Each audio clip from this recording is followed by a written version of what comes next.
to look at the film and find some ways that we got to continue to grow into to be the best team that we can be. Great that we're getting an opportunity to kick off conference play. It's finally here. Big week in front of us, big challenge. Have a ton of respect, obviously, for the program.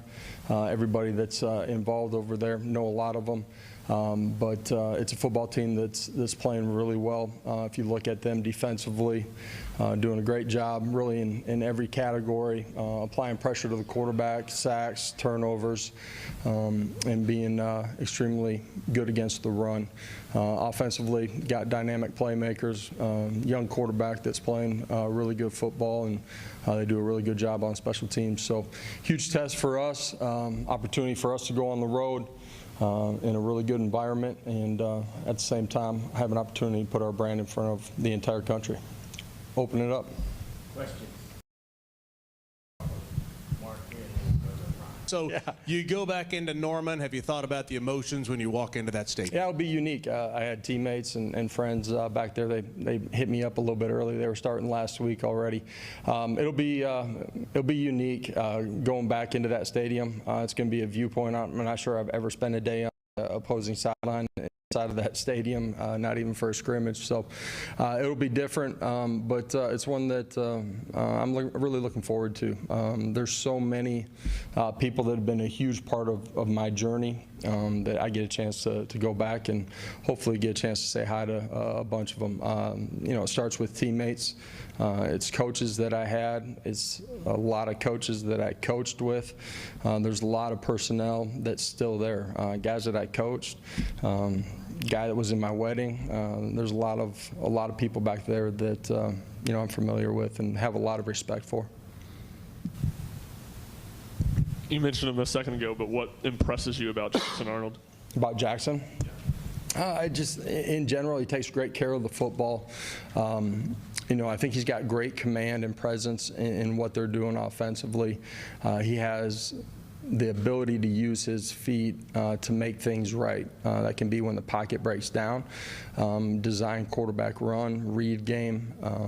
He's a really talented young player.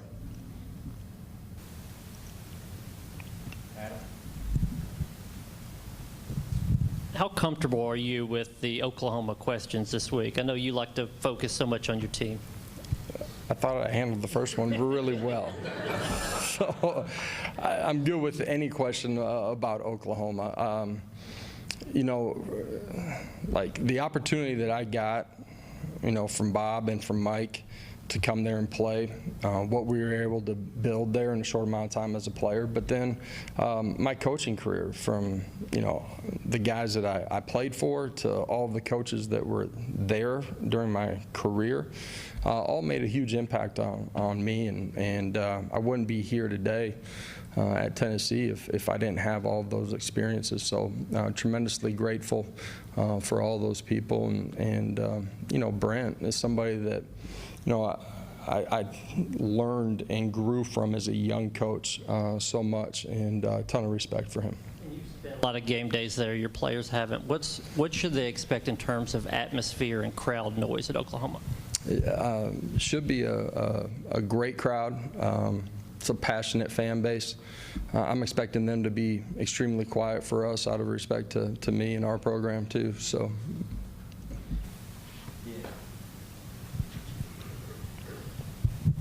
Josh, when you have a young quarterback in Nico making his first SEC start in this type of environment, do you believe in talking to him about what he is going to experience, or do you kind of believe in out of sight, out of mind, and how do you feel like his personality will translate in this type of moment? Yeah, I think his personality will translate extremely well. It wasn't a true road game, but being over in Charlotte and crowd being divided in half, I think is a part of preparing him, but our entire football for this too. The way we've prepared spring ball training, our guys will be ready for this. It doesn't make the challenge any less difficult because of those things. You got to do ordinary things at a really high level, and you got to do them consistently in this, and that's communication. That's where it starts, in particular on the offensive side of the ball with crowd noise. But it's everybody. All three phases of the game: alignment, assignment, and technique after that. robbed in LA.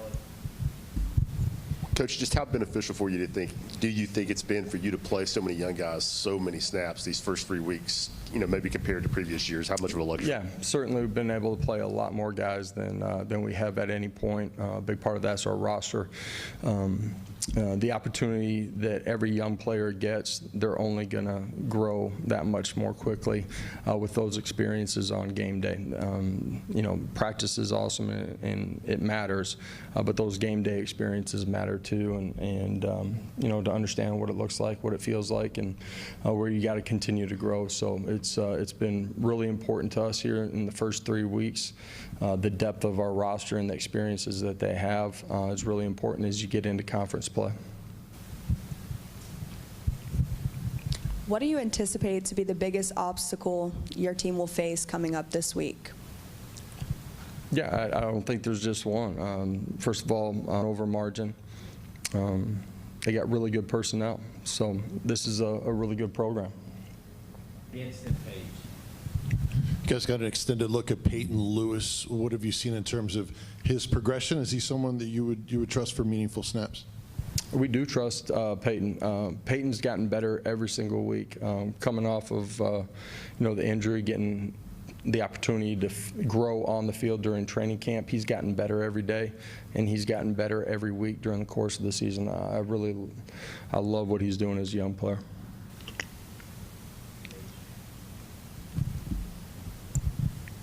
Nico has said that he actually prefers road games to home games. How have you seen maybe that energy in him shift as they do get ready for their first road game? I think there's nothing better than being in front of your home crowd, but there is something special about knowing that you're going on the road and the focus, the effort that it takes to go out there and be successful in those type of environments, that is something that is special that competitors relish.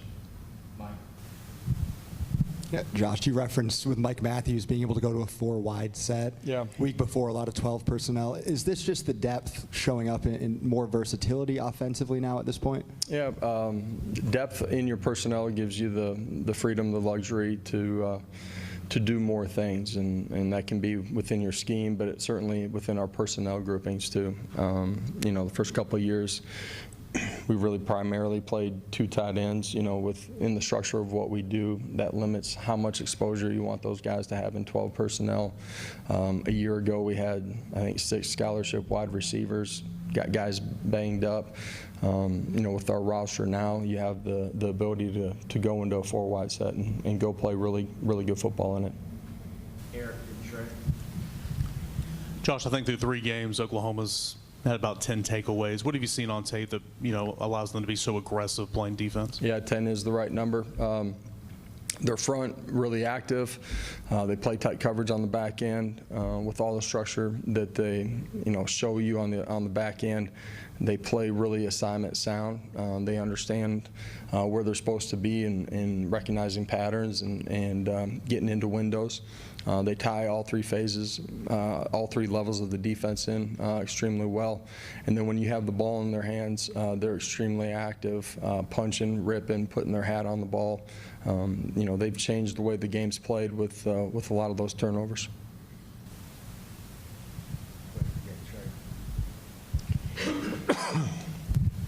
Hey, Josh, looking at the veteran leadership of this team, how have you graded them? I don't know if that's the right word or not. Over the first 3 games, being able to turn the page Saturday night into Sunday and get prepared for that next week, and especially this one, and I understand the game in Charlotte, but getting into SEC play as well. Have you seen any kind of difference out of your leaders and group? We have really strong leadership. It's not just the veteran guys. The guys that are on our councils do a great job, but we have a lot of strong individuals inside of our position rooms as well. I've said it, I think maybe training camp, this team was really good just in how consistent they were through spring ball in training camp. They've been that way during the course of the season. As a player, man, you better enjoy the win Saturday night and enjoy it on Sunday too. But Mondays, getting back to reality and understanding how you got to grow and understanding you're only as good as your next one as a competitor, and this group's been really mature that way, and certainly the opponent that we have this week will capture everybody's attention. Coach, you talked about a different perspective this week for you being on the opposing sideline. Another different perspective, bringing your kids back to a place that means so much to you. Will the pregame throws on the field with your son mean a little bit more this week to just kind of show him a place that means so much to you? Yeah, no pregame throws on the road, so not sure if my kids will be able to make it yet, but we're working on that.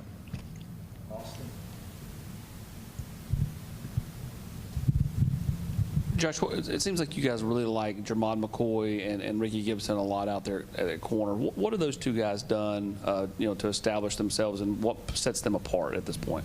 Yeah, we like those two guys, but we like the guys right behind them too. Jalen and Jordan have done a really nice job as well.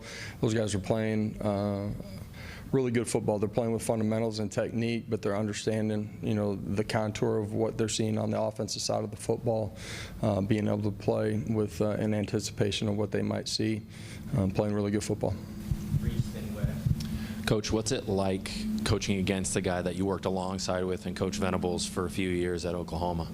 Yeah, a guy that, again, I got so much respect for. Got a great family. Somebody that poured into me as a young coach and learned so much from him. He's as good as they come when you look at what he's done. Historically as a defensive coordinator. A lot of respect, huge challenge for us this week. Josh, I'm guessing it's unusual that it's maybe 4 games into a season and you haven't had a lot of guys that have had to play 60 minutes yet in a game this season. Is that any kind of a concern at all, or are y'all able to kind of work through some of that conditioning stuff in practice to keep the levels where they want to be? No, believe that what we're doing during the course of the week is preparing those guys to be ready to play for 60 minutes. This will be a 60-minute football game. You got to be physical at the line of scrimmage. You got to win one-on-ones out on the perimeter, and you got to play with an aggressive, competitive composure for 4 quarters in this football game. Coach, obviously after last week you had some plans with what you could do with Holden and Miles in the run game and what they could maintain. Did you envision them being this big of a part of a passing game? Yeah, we got great trust in those guys. Nico's got a great trust with those guys that the route patterns, they're going to see it the way he sees it. They're going to be able to settle in zones and win versus man-to-man. Those guys have all done a really nice job, really through spring ball, and certainly as they got more comfortable in what we're doing. And speaking specifically to the transfers, as we got into training camp, those guys took a big jump, just being able to operate within our system as we got to training camp. Last two, Sam and Trey. Knowing what it took for DeShawn Bishop to get on the field here at Tennessee, to see how he played this past week and take advantage of the opportunity, what was that like for you to see? And another young guy that just continues to get better. I thought he did a great job hitting the hole, making the third level miss when he got into space, got under his pads when he needed to. He's taken a step every single week as well. Our staff's got a lot of trust in him. That's a guy that we saw flashes last year, then hurts his ankle in training camp and misses a majority of the season. It's been fun to see him just grow through that experience, become really mature, and how he handles himself in the building and outside of the building.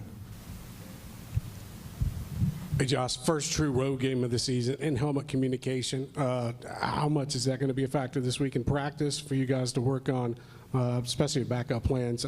We've seen across college football where sometimes it's a little bit too loud or sometimes the communication breaks down inside the helmet. Preparation for that this weekend. Yeah, and your research, if you've got any solutions for the problems, talk to Hawk and his crew this afternoon, all right? Nah, I anticipate it's worked well up until this point, but we'll find out on Saturday. All right. Thank you. Thank you, everybody.